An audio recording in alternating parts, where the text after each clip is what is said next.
नमः शिवाय। हमारे जीवन के प्रमुख संस्कारों में से एक संस्कार होता है विवाह संस्कार।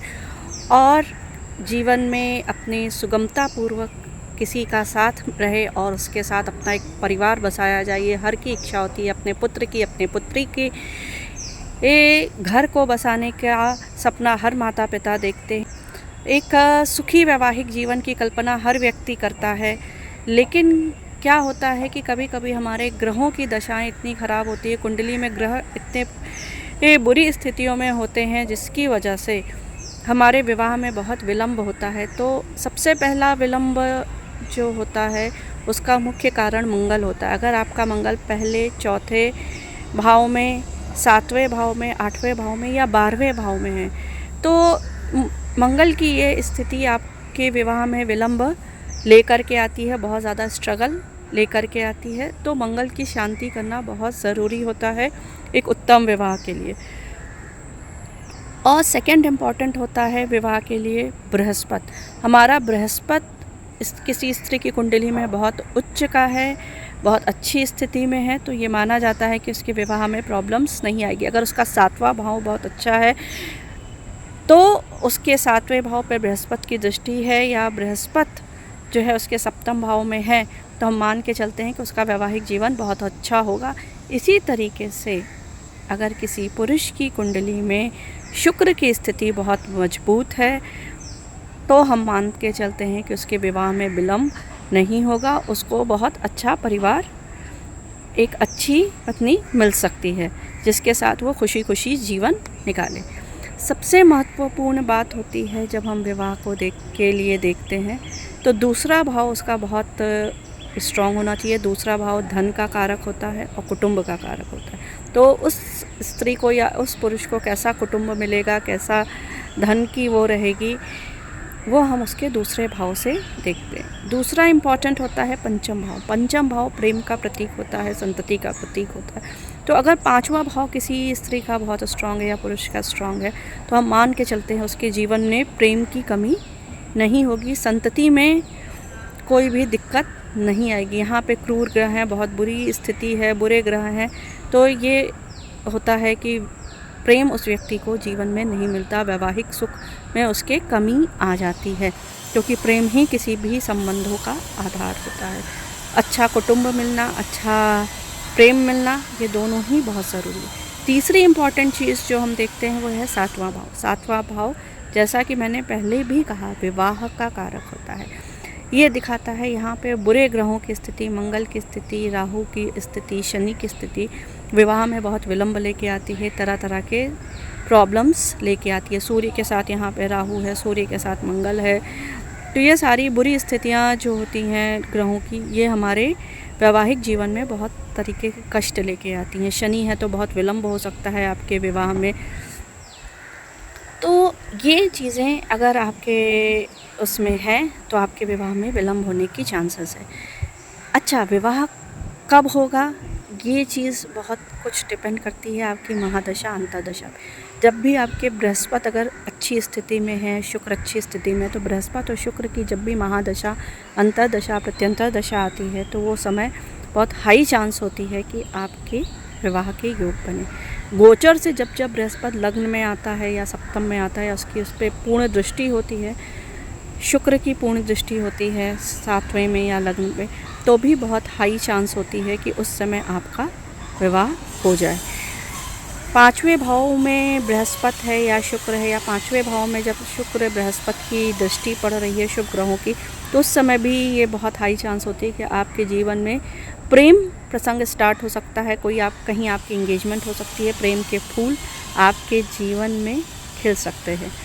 तो ये तो थे कुछ वो योग जो बताते हैं विवाह आपकी कुंडली से कब होगा और विवाह में क्या बाधाएं हैं। अगर आपके हाथ में जो हृदय रेखा के ऊपर जो आपको ये रेखाएं दिख रही हैं इस टाइप से, ये रेखाएं जो होती हैं बेड़ी रेखाएं, ये आपकी हृदय रेखा कहलाती है और ये आपकी हृदय रेखा कहलाती है। और इसके ऊपर जो ये रेखाएं होती हैं, ये रेखा जो होती है ये विवाह रेखा कहलाती है।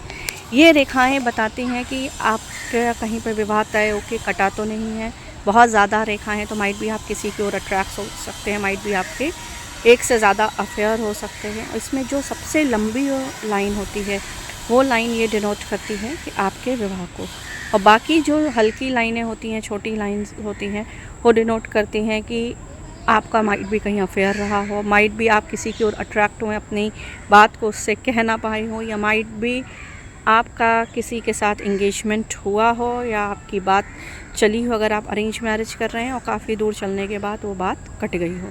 तो ये सब ये लाइनें शो करती हैं। इसमें जो सबसे लंबी वाली लाइन होती है वो हमारे एक्चुअल विवाह को डिनोट करती है। पहले तो लोग कहते थे जितनी विवाह रेखा उतने ज़्यादा विवाह, बट एक्चुअली ऐसा नहीं होता। आपके अट्रैक्शन, आपके अफेयर्स, इनको भी ये डिनोट करता है। तो ये रेखा अगर नीचे की ओर झुक जाती है, मतलब कि ऐसे चल रही है और नीचे यानी हृदय रेखा की ओर, यानी जो ये नीचे वाली रेखा है इसकी ओर अगर वो बेंड कर जाएगी तो ये थोड़ा अच्छा शगुन माना जाता है। कहा जाता है ऐसे व्यक्ति दिल से काम लेते हैं, दिमाग से नहीं, और इनमें प्रेम ज़्यादा होता है। और यही रेखा अगर अप यानी आपकी जो ये फिंगर है, लिटिल फिंगर की ओर अप की ओर चली जाती है तो ये माना जाता है कि ऐसे व्यक्ति मेटलिस्टिक होते हैं, थोड़े दिमाग से ज़्यादा काम करते हैं और इमोशनल कम होते हैं, तो उनके जीवन में वैवाहिक सुख थोड़ा कम हो सकता है। तो अच्छा, ये तो हुई वो बातें जिससे हमें पता चलता है कि हमारे विवाह में क्या क्या इश्यूज़ आते हैं कुंडली से, और क्या क्या इश्यूज़ हमारे हाथ से होने की वजह से विवाह में विलंब हो सकता है या विवाह में प्रॉब्लम्स आती हैं। अभी इसका उपाय क्या है? तो मुझसे अक्सर लोग ये पूछते हैं, अधिकतर लोग ये आते हैं, मेरा विवाह कब होगा? दूसरी चीज़, विवाह जल्दी हो जाए इसके लिए मैं क्या उपाय कर सकता हूँ? तो इसके बहुत सारे उपाय हमारे शास्त्रों में दिए हैं। देखिए, बहुत मोस्ट इम्पॉर्टेंट चीज़ क्या होती है, अगर हमारी कुंडली में कोई ग्रह बहुत ख़राब स्थिति में है तो इसका मतलब साफ है कि किसी जन्म के हमारे कोई कार्मिक अकाउंट्स बचे हुए हैं, कोई कर्म इतने कड़े बचे हैं जो इस जन्म में हमें कष्ट देने के लिए आए हुए हैं। ये चीज़ पहले हमें समझना चाहिए। और कष्टों से मुक्त होने के लिए, हमारे जीवन में हमें वैवाहिक सुख मिले, जो हम चाह रहे हैं उसे हम क्रिएट करें, तो उसके लिए हमें तप करना पड़ता है, सत्कर्म करना पड़ता है, दान सत्कर्म। हमारे जो तप है, यही तप हमें जीवन में जो हम चाहते हैं वो दिलाता है, जिसे हम कह सकते हैं हठ योग। तो आपने देखा है कि जैसा कि बृहस्पति और शुक्र दो मुख्य कारक ग्रह होते हैं हमारे विवाह के। बृहस्पति कौन है? देवताओं के गुरु। शुक्र कौन है? राक्षसों के गुरु। दोनों ही गुरु थे और दोनों ही बहुत बड़े महान तपस्वी थे। हम सब जानते हैं कि इस लेवल के, गुरु के लेवल पे अगर कोई पहुंचा है तो एक बहुत बड़ा तपस्वी होगा। सब अपने तप के बूते पे ही आगे बढ़ते हैं। तो हमें भी तप करना पड़ता है अगर अपने जीवन में कुछ प्राप्त करना है। तो पहला इम्पॉर्टेंट जो उपाय शास्त्रों में बताया गया है वो है शिवाय नमः। कहते हैं शिवाय नमः का जाप हम जो करते हैं तो हमें अच्छे वर की प्राप्ति होती है, अच्छी वधू की प्राप्ति होती है, अगर चाहे लाख हमारे ग्रह बहुत कड़े हों। कहते हैं ये वो मंत्र है जिसे माता पार्वती को भगवान विष्णु ने दिया था, क्योंकि माता पार्वती भगवान शिव से जो है विवाह करना चाहती थी, लेकिन उनके विवाह के लिए कोई रेडी नहीं था। उनके माता पिता रेडी नहीं थे, इवन भगवान शिव रेडी नहीं थे, उनके रिश्तेदार रेडी नहीं थे। सब उन्हें समझा रहे थे, उनकी सखियाँ उन्हें समझा रही थी कि आपको उनसे विवाह करते हैं तो आपके लिए बहुत ज़्यादा प्रॉब्लम्स होगी। वो जो है पहाड़ों पे रहते हैं और जो है तपस्या में चले जाते हैं, कभी कभी बाहर रहते हैं, ऐसे उसमें महल भी नहीं उनके पास, आप कैसे करोगे? लेकिन माता पार्वती की एक जिद थी कि हमें विवाह उनसे ही करना है, तो उन्होंने तप किया। तो भगवान विष्णु ने, कहते हैं जो कि माता पार्वती के भाई कहलाते हैं, उन्होंने उन्हें मंत्र दिया शिवाय नमः। तो शिवाय नमः इसका जाप करना बहुत शुभ होता है। कहते हैं लाखों बार तब उन्होंने, माता पार्वती ने इसका जाप किया था तो भगवान शिव ने प्रसन्न होकर के उनको आशीर्वाद दिया था। तो जो ज्योतिषों का मानना है, जो बड़े ज्ञानियों का मानना है, उनका कहना है अगर हम शिवाय नमः का जाप प्रतिदिन करते हैं और 1 लाख कर लेते हैं कुछ दिनों में, तो हमारे बहुत कर्म कटते हैं, बहुत हाई चांस होती है हमारे विवाह हो जाने के। तो आप चाहें तो शिवाय नमः का जाप सुबह 5 माला और शाम को 5 माला प्रतिदिन किसी शिव मंदिर में जा कर के, अगर पॉसिबल नहीं है अपने घर में ही भगवान शिव को जल चढ़ा करके सारी सामग्रियाँ जो है सुहाग की माता पार्वती को चढ़ा के पंचोपचार पूजन करने के बाद अगर आप 5 माला सुबह और 5 माला शाम को जाप करते हैं, यानी 10 माला प्रतिदिन, तो 3 महीने में लगभग यानी 100 डेज़ में आपका 1 लाख के आसपास जो है पुरुषचरण हो जाएगा। तो 1 लाख का साइकिल आपका कहते हैं 3 महीने में कंप्लीट हो जाएगा। तो ये साइकिल करते करते हाई चांस है कि आपका विवाह तय हो जाए। इन केस आपके ग्रह बहुत कड़े हैं, बहुत ज़्यादा ये आपके ग्रहों में प्रॉब्लम्स है, राहु शनि आपको बहुत परेशान कर रहे हैं, तो माइट भी आपको एक इसका सेकेंड राउंड करना पड़ेगा, यानी 1 लाख और 1 लाख और। तो ऐसे 90% लोगों की विवाह कहते हैं 3 बार ये साइकिल कंप्लीट करने पर हो जाता है। बहुत ज़्यादा जिनके ग्रहों में इश्यूज़ होते हैं उनको 1 साल तक ये करना पड़ता है। और आपको थोड़ा और जल्दी करना है तो आप 10 माला सुबह और 10 माला शाम करिए। ज़्यादा टाइम नहीं लगता शिवाय नमः में। आई थिंक 1 माला करने में 3 मिनट से ज़्यादा नहीं लगेगा, तो आधे घंटे सुबह आप निकाल सकते हैं और आधे घंटे आप शाम निकाल के ईश्वर के आगे बैठ कर के भगवान शिव के आप जाप करिए। और अगर आपके पास बहुत फ्री टाइम है, खाली समय में भी अपने सांसों के साथ अगर आप शिवाय नमः का जाप करते हैं तो आपको फ़ायदा ज़रूर होगा।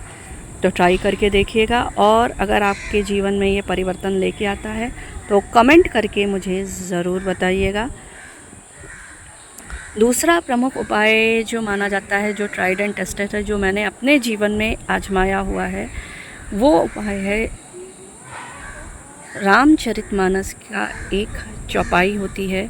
जय जय गिरिवर राज किशोरी, जय महेश मुखचंद चकोरी, जय गज बदन खडानन माता, जगत जननी दामिनी दुति गाता, नहीं तव आदि मद अवसाना, अमित प्रभाव वेदु नहीं जाना, भव भव विभव परा भव कारिणी, विश्व विमोहिनी स्वबस बिहारिणी, पति देवता सुतीय महुमातु प्रथम तवरे, महिमा अमित न सकहि कहीं सहस सारता से, सेवत ते ही सुलभ फलचारी, वरदायिनी कुंवारी प्यारी, देवी पूज कमल पद तुम्हारे, सुरी नरी मुनि सब होई सुखारे, मोर मनोरथ जानहुनि के, बसहु सदा और पुर सभी के।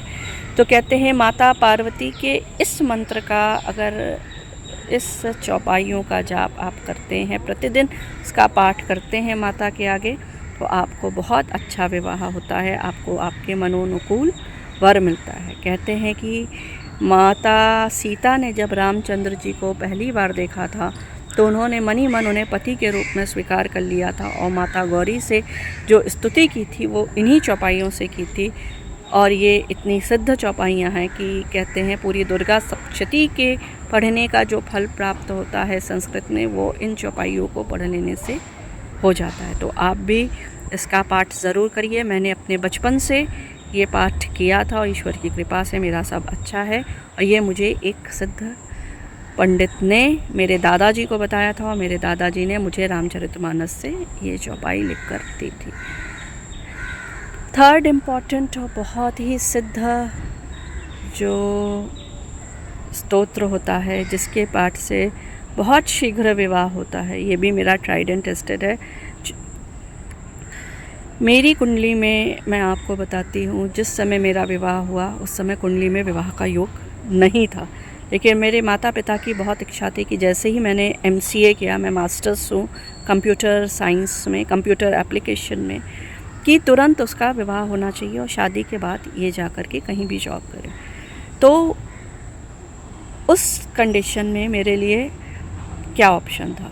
विवाह। और उस समय मेरी ग्रह दशा ऐसी नहीं चल रही थी कि जो मेरे विवाह के योग्य हों। लेकिन कहते हैं कि उस समय मेरे माता पिता को किसी ने एक संत ने दिया था, सलाह दी पार्वती मंगल के पाठ करने की, अपनी बेटी से करवाइए।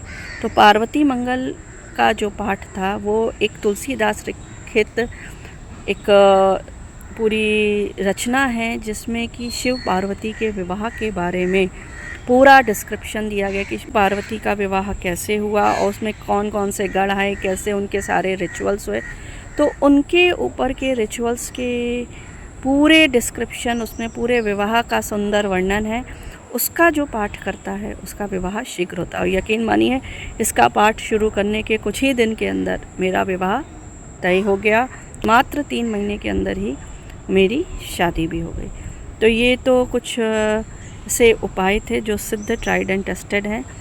एक बहुत महत्वपूर्ण उपाय होता है पार्वती पंचकम का पाठ। कहते हैं पार्वती पंचकम का जो पाठ है, जो कोई मनुष्य 40 दिन तक करता है लगातार बिना तोड़े, उसके जीवन में तुरंत ही विवाह के योग्य बन जाते हैं। अगर वो नहीं कर सकता, उसकी माता या उसके पिता उस बच्ची के नाम से करते हैं तो शीघ्र विवाह के चांसेस बन जाते हैं। डिपेंड करता है आपके कर्म कितने कड़े कर्म हैं तो ज़्यादा आपको तप करना पड़ेगा, कम है तो कम में ही आपका तुरंत काम हो जाता है। और एक जो महत्वपूर्ण उपायों में से एक उपाय माना जाता है, वो माना जाता है, कहते हैं कि सोमवार के दिन आप शिव जी के मंदिर में 5 नारियल लेकर के जाइए और उन नारियल को भगवान शिव के सामने रख करके ओम श्री वरदाय श्री नमः का 5 माला जाप करिए और 5 नारियल भगवान शिव को चढ़ा के आ जाइए। ऐसा 5 सोमवार तक करने से विवाह तय होने की चांसेस बहुत हाई हो जाती है।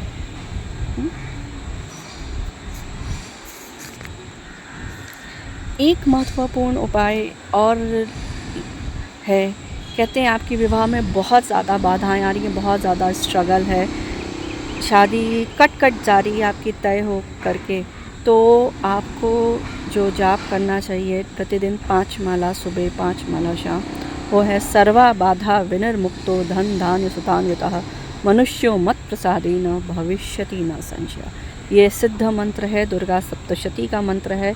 और कहते हैं इस मंत्र का जाप करने से आपको धन धान्य पुत्र सब आते हैं और आपके जीवन में जो भी बाधाएं आ रही हैं उनसे आप मुक्त होते हैं।